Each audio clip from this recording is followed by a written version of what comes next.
Capital. Capital is the amount invested by the owner or proprietor in an organization. It is invested in form of cash and asset. So, capital அப்படிங்கிறது owner தன்னோட பிஸ்னஸில் investment பண்ணக்கூடிய cash. இது கேஷாக மட்டும் இருக்காது, assets ஃபார்ம்லேயும் இருக்கும். Like furniture, computer, vehicle, building, stock, இந்த மாதிரி எல்லாமே. பிகாஸ் ஓனர் இந்த மாதிரி எல்லா அசட்ஸையும் வச்சு தான் தன்னோட தொழிலை தொடங்குறாங்க. பிஸ்னஸில் அவங்க போடுற முதலீட்டை தான் நம்ம இந்த இடத்துல கேபிட்டல் அப்படின்னு சொல்லி சொல்கிறோம். அந்த முதலீடு என்னவா வேணால் இருக்கலாம். Next, it is liability because the business has application to repay capital to owner. Liability அப்படிங்கிறதுக்கு என்ன மீனிங்னா கடன் அர்த்தம். இங்கே லயபிலிட்டிங்கிற வேர்ட் நம்ம யூஸ் பண்ணுறோம் அப்படின்னா பிஸ்னஸ் என்டிட்டி கான்செப்ட் அப்படின்னு சொல்லி ஒரு கான்செப்ட் நம்ம படிச்சிருக்கோம். அதாவது பிஸ்னஸ் வேற ஓனர் வேற அப்படின்னு சொல்லி சொல்லக்கூடிய கான்செப்ட். பொதுவாக நம்மளோட அக்கௌண்ட்ஸில் நம்ம பிஸ்னஸ் ட்ரான்சாக்ஷன் மட்டும்தான் ரெக்கார்ட் பண்ணியிருந்திருப்போம். அதாவது கூட்ஸ் பர்ச்சேஸ் பண்ணுறது, சேல் பண்ணுறது, சேல்ரி கொடுக்கறது, எலக்ட்ரிசிட்டி பில் பேமெண்ட் பண்ணுறது, இந்த மாதிரிலாம்.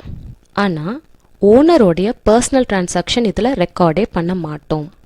எக்ஸாம்பிள், அவங்க வீட்டு வாடகை கட்டினது, அவங்க மல்லிகை சாமானம் வாங்கினது, அவங்க வீட்டு இபி பில் கட்டினது, இதெல்லாம் அவங்களோட பர்சனல் ட்ரான்சாக்ஷன்.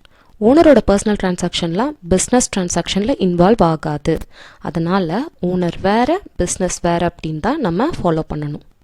ஆனால் ஓனர் பிஸ்னஸ்குள்ளே ட்ரான்சாக்ட் வச்சுக்கிறத நம்ம ரெக்கார்ட் பண்ணி தான் தீரும். அவங்க பிஸ்னஸ்க்கு கேபிட்டல் கான்ட்ரிபியூட் பண்ணாலோ இல்லை பிஸ்னஸில் இருந்து அவங்களோட பர்சனல் யூஸுக்காக அமௌண்ட் வித்ட்ரா பண்ணாலோ இந்த 2 ட்ரான்சாக்ஷன் மட்டும் நம்ம ரெக்கார்ட் பண்ணுவோம். ஏன்னா நம்ம பிஸ்னஸ் கூட அந்த டிரான்சாக்ஷன் இன்வால்வ் ஆயிருக்கு.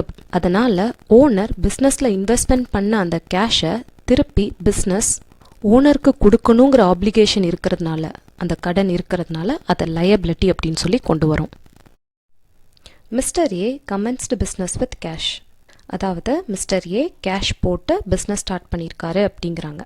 ஸோ இந்த டிரான்சாக்ஷனை ஜேர்னல் என்ட்ரியாக மாற்றுறதுக்கு 3 ஸ்டெப்ஸ் நம்மளுக்கு தேவை. Identify the accounts, classify the accounts, apply the rule. First என்ன அக்கௌண்ட்டுங்கிறத ஐடென்டிஃபை பண்ணிடலாம்.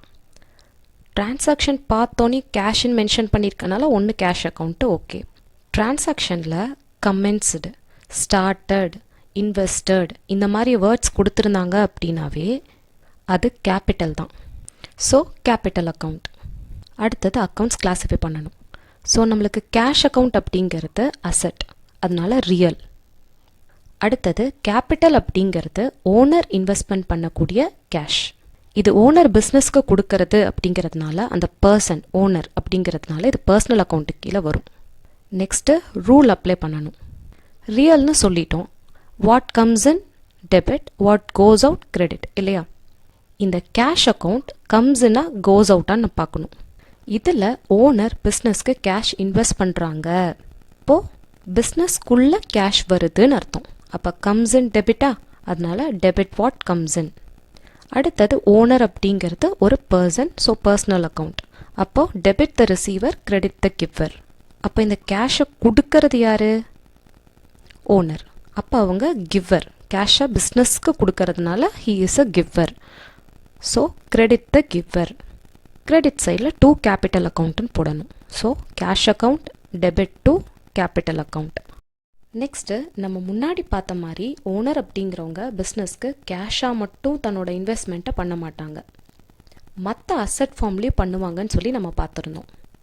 இப்போது நம்மளோட குவெஸ்டனில், அதாவது நம்மளோட டிரான்சாக்ஷனில் அந்த கேஷ் இல்லாமல் மற்ற அக்கௌண்ட் ஏதாச்சும் மென்ஷன் பண்ணாங்கன்னா அந்த மாதிரியான டிரான்சாக்ஷனுக்கு எப்படி நம்ம ஜேர்னல் என்ட்ரி போடுறதுன்னு பார்க்கலாம். ஓனர் பிஸ்னஸுக்கு கேஷ் கொடுக்குறாரு அப்படின்னா பிஸ்னஸ்க்குள்ளே கேஷ் வருது அப்படிங்கிறதுனால டெபிட் சைடில் போட்டோம்.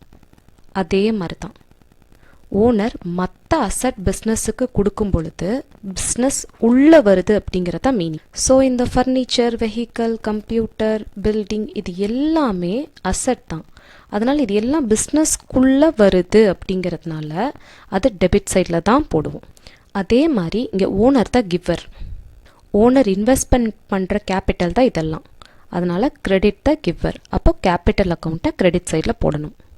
இப்போது ஓனரோட இன்வெஸ்ட்மெண்ட் கேஷாக இல்லாமல் மற்ற அசட்டாக இருந்துச்சு அப்படின்னா எப்படி ஜேர்னல் என்ட்ரி போடுவோம்?